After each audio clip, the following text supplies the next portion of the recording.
मैं प्रदीप कुमार और आप देख रहे हैं राष्ट्रीय समर्पण टाइम्स न्यूज़ चैनल। राष्ट्रीय समर्पण टाइम्स न्यूज़ चैनल में आपका बहुत बहुत स्वागत है और बात कर लेते हैं खबरों की। दरअसल आपको बता दें कि खबर बहादुरगढ़ की है।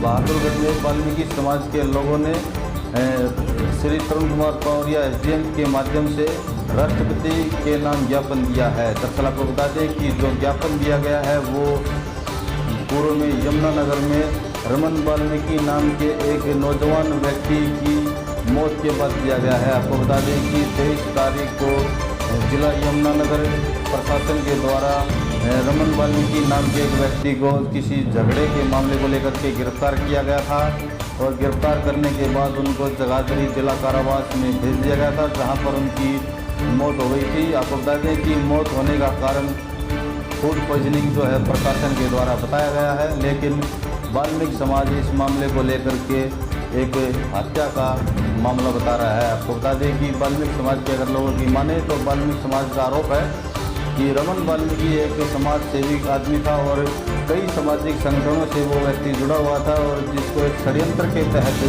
जिला कारावास के जो निरीक्षक है उनके द्वारा उनकी हत्या कर दी गई है। और इसी बात को लेकर के पूरे देश भर में सोशल मीडिया के माध्यम से वाल्मीकि समाज एकजुट होता नजर आ रहा है और उसी के चलते बहादुरगढ़ में भी वाल्मीकि समाज के लोगों ने राष्ट्रपति के नाम ज्ञापन दिया है। आपको बता दें कि ज्ञापन में वाल्मीकि समाज के लोगों ने ये मांग की है कि जो रमन वाल्मीकि की जो हत्या हुई है उस मामले को लेकर के CBI जांच जो है सरकार करे और अगर इस बात पर सरकार CBI जांच नहीं करती है तो वाल्मीकि समाज लॉकडाउन खुलने के बाद सड़कों पर आंदोलन करेगा और हरियाणा बंद का आह्वान करेगा। आपको बता दें कि वाल्मीकि समाज के लोगों ने कहा है कि अगर हरियाणा बंद के बाद भी अगर सरकार CBI जांच कर दोषियों के खिलाफ कार्रवाई नहीं करती है, दोषियों को सज़ा नहीं देती है, तो वाल्मीकि समाज एकजुट होकर के पूरे देश में भारत बंद का ऐलान लॉकडाउन खुलने के बाद करेगा।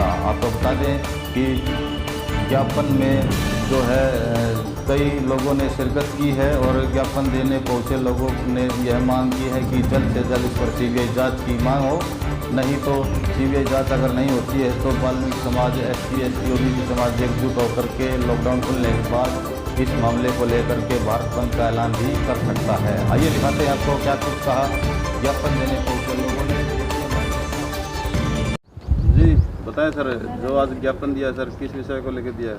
मैं राज्यपाल नगर पालिका कर्मचारी संघ हरियाणा इकाई प्रधान व राज्य सदस्य, जो आज यह ज्ञापन दिया गया, आज हमारे रमन वाल्मीकि जो भाई यमुनानगर के निवासी थे और मैं ज़्यादा न कहते हुए बहन जी ने सारी बातें बता दी है, लेकिन एक बात मैं अपनी तरफ से और अपने समाज की तरफ से एक बात और कहना चाहूँगा।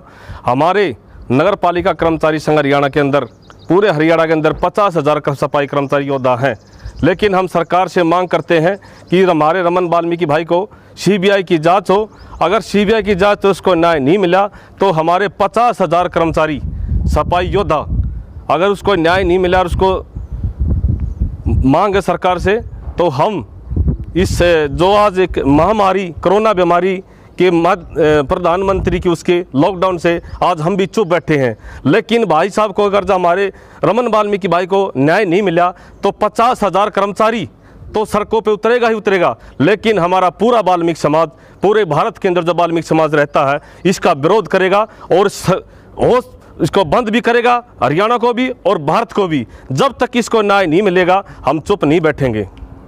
जैसा कि कल मैं लाइव आई थी और मैंने आप सबसे हाथ जोड़कर विनती की थी कि इस आक्रोश, इस आंदोलन को जितना हो सके अपने घर पर रहकर इस आंदोलन को बढ़ावा दीजिए।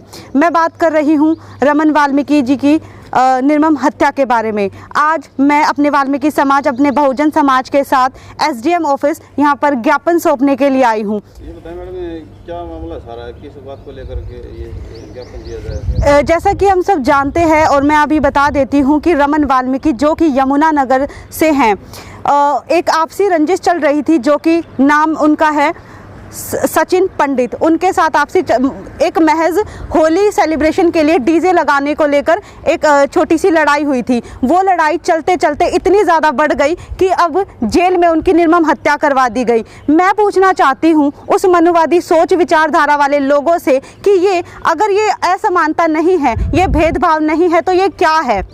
हम सब यही मांग करते हैं कि जो निर्दोष रमन वाल्मीकि जी की जो निर्मम हत्या करवाई गई है उसकी सीबीआई जांच हो, किसी भी कीमत पर सीबीआई जांच हो। हम बस यही हाथ जोड़कर मांग करते हैं कि इस मामले की सीबीआई जांच हो, क्योंकि हम सब जानते हैं कि महज जिस तरह से सुर्खियों में उछाला गया है कि फूड पॉइजन की वजह से उनकी हत्या की गई है। मैं आप सबसे पूछना चाहती हूँ, हम सब जानते हैं कि मैं हरियाणा से हूँ, हरियाणा बहादुरगढ़ से हूँ।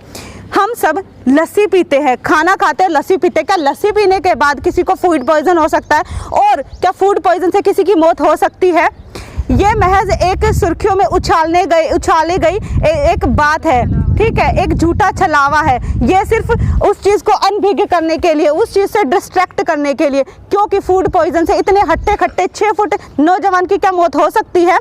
अगर किसी को सरेंडर किया जाता है, अगर कोई कैदी होता है या कोई किसी को जेल भेजा जाता है तो उसकी मेडिकल जांच होती है। जब वो जेल गए थे उनकी मेडिकल जांच की गई थी, क्या वो अनफिट बताए थे? अगर वो अनफिट थे उस टाइम पे तो क्यों उनको जेल में भेजा गया? और इसका मतलब तो या तो वो पुलिस प्रशासन झूठा है या फिर वो मेडिकल जांच झूठी है। अगर वो फिट थे तो 2 दिन में उनकी मौत कैसे हो गई? और जब उनको फूड पॉइजन जैसे या उनको उल्टी हुई या उनके पेट दर्द हुआ, जिस तरह से झूठी चीज़ें, झूठे छलावे जो उछाले जा रहे सुर्खियों में, अगर उनको फूड पॉइजन था, उनके पेट दर्द था, तो क्यों नहीं उनको अस्पताल में रेफर किया गया? अगर उनकी इतनी ज़्यादा हालत ख़राब हो गई थी तो क्यों उनके परिवार को क्यों नहीं सूचना दी गई?